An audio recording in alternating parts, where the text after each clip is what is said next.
Welcome to Credit and Bankruptcy with Reed Allmand. Reclaim your power for financial independence. And now, your host, Reed Allmand. Hello, welcome to another edition of Credit and Bankruptcy.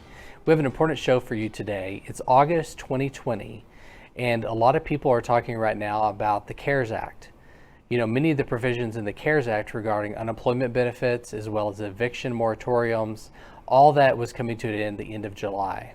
And so now everybody's wondering what's going to happen. So Congress currently is still working on some type of resolution and negotiating. However, last Saturday, President Trump entered some executive orders. So you may be wondering, where do I stand right now? What are the next steps for these unemployment benefits, for these evictions, and what should I be looking for and watching out for? So we're going to try to address that today in today's episode, and make sure that you get some information and some action items that are going to help you through this process. So first, I want to talk to you about unemployment benefits.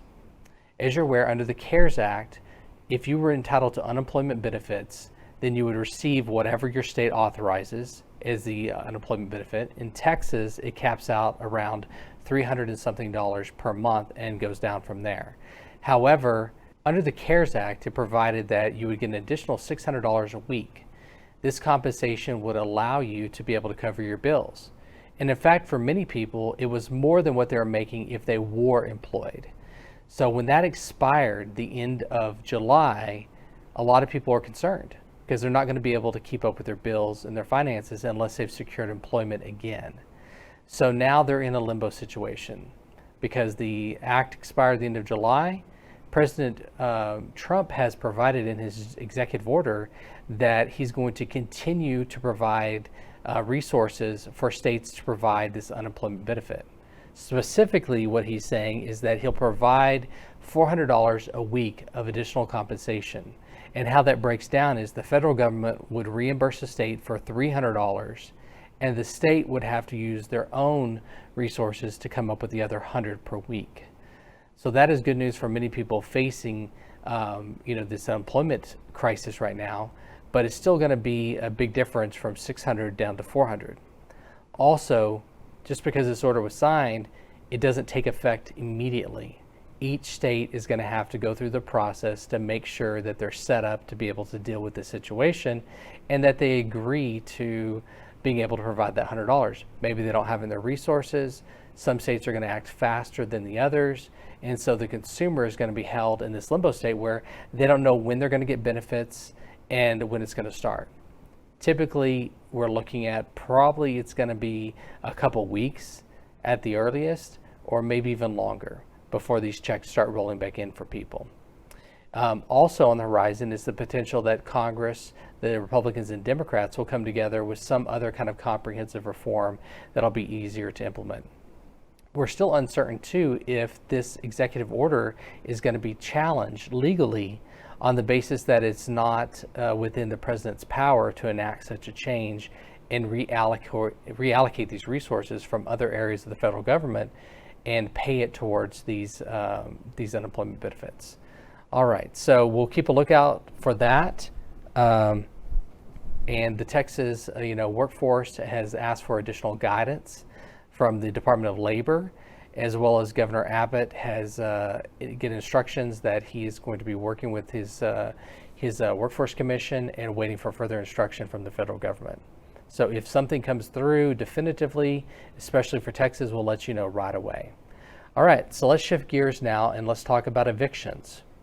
So under the CARES Act, it provided that any landlord who was getting funds from the federal government could not go forward with an eviction up through July 24th. So there was this eviction moratorium that was in place based on the federal government. After July 24th, it provided that landlords could resume collection activities to proceed with evictions, but they were required to give a 30-day notice that they were going to go forward with that. So on July 24th, when it expired, if a notice was provided, then as early as August 25th, they could legally go forward under the CARES Act with an eviction proceeding. Now, different states and different cities and different counties have enacted other provisions.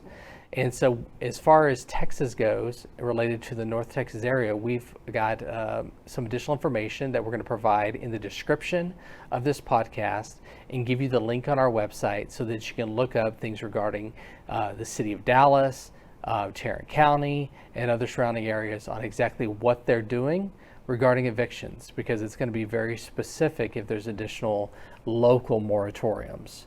But if you're a tenant and you're behind on your rent, you're going to need to pay very close attention to this, because we want to make sure that you're going to be in a position that you're going to be able to deal with this and make those next steps. If you want additional help and more of a customized approach, you can call us at 214-265-0123 and schedule a free consultation. There's other ways to deal with your landlord. We'll decide what you're trying to accomplish. For example, are you trying to just get a little bit extra time to make arrangements so that you can move into a new place? Are you looking to try to catch up with your current landlord and stay there? Whatever your goal is, we can get a customized plan together for you. And if there's not an eviction moratorium or some other non-bankruptcy option, we'll be able to help you with a bankruptcy option to stop these eviction proceedings before they get going and allow you that additional time to either move out or to get current with the landlord.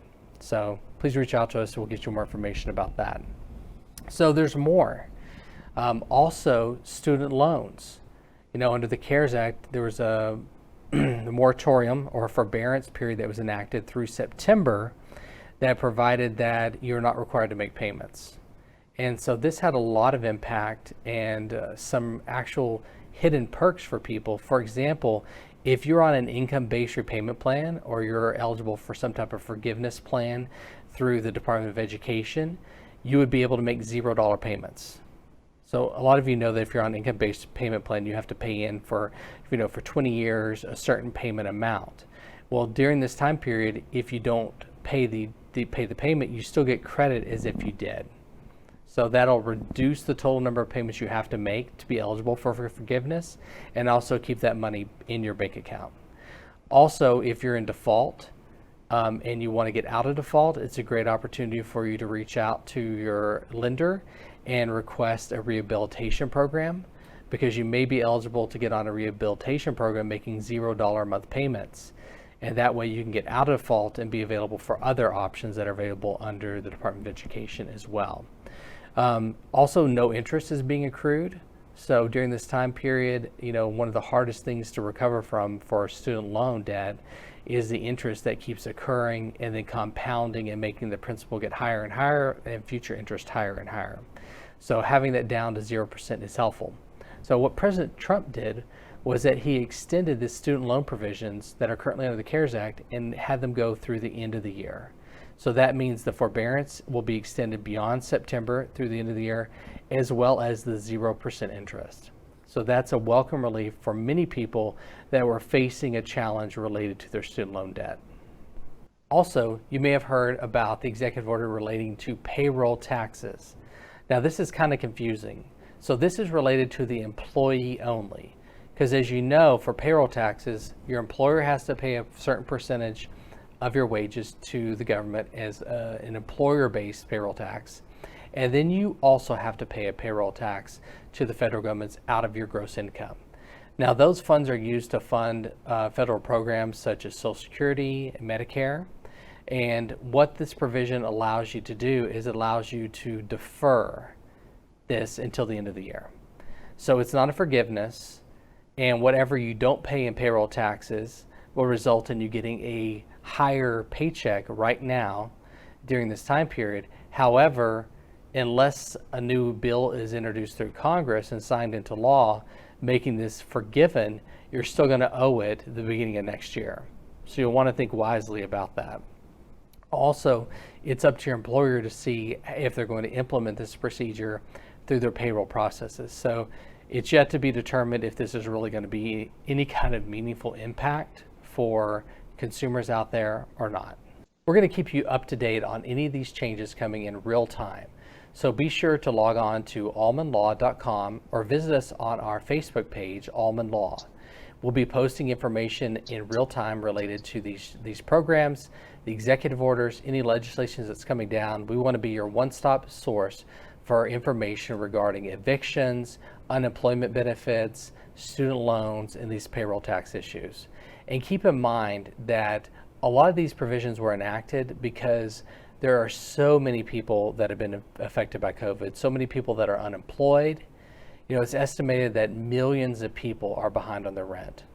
And now that those provisions have been loosened and that we're starting to see creditors be able to start having free reign to be able to start collections, it's a scary proposition, and there's going to be a lot of people that are going to be worried and needing assistance.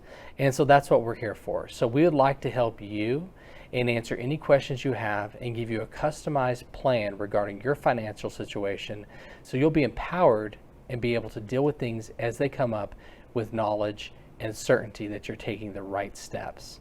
So to take advantage of that free consultation we're offering, you need to reach out to us at 214-265-0123.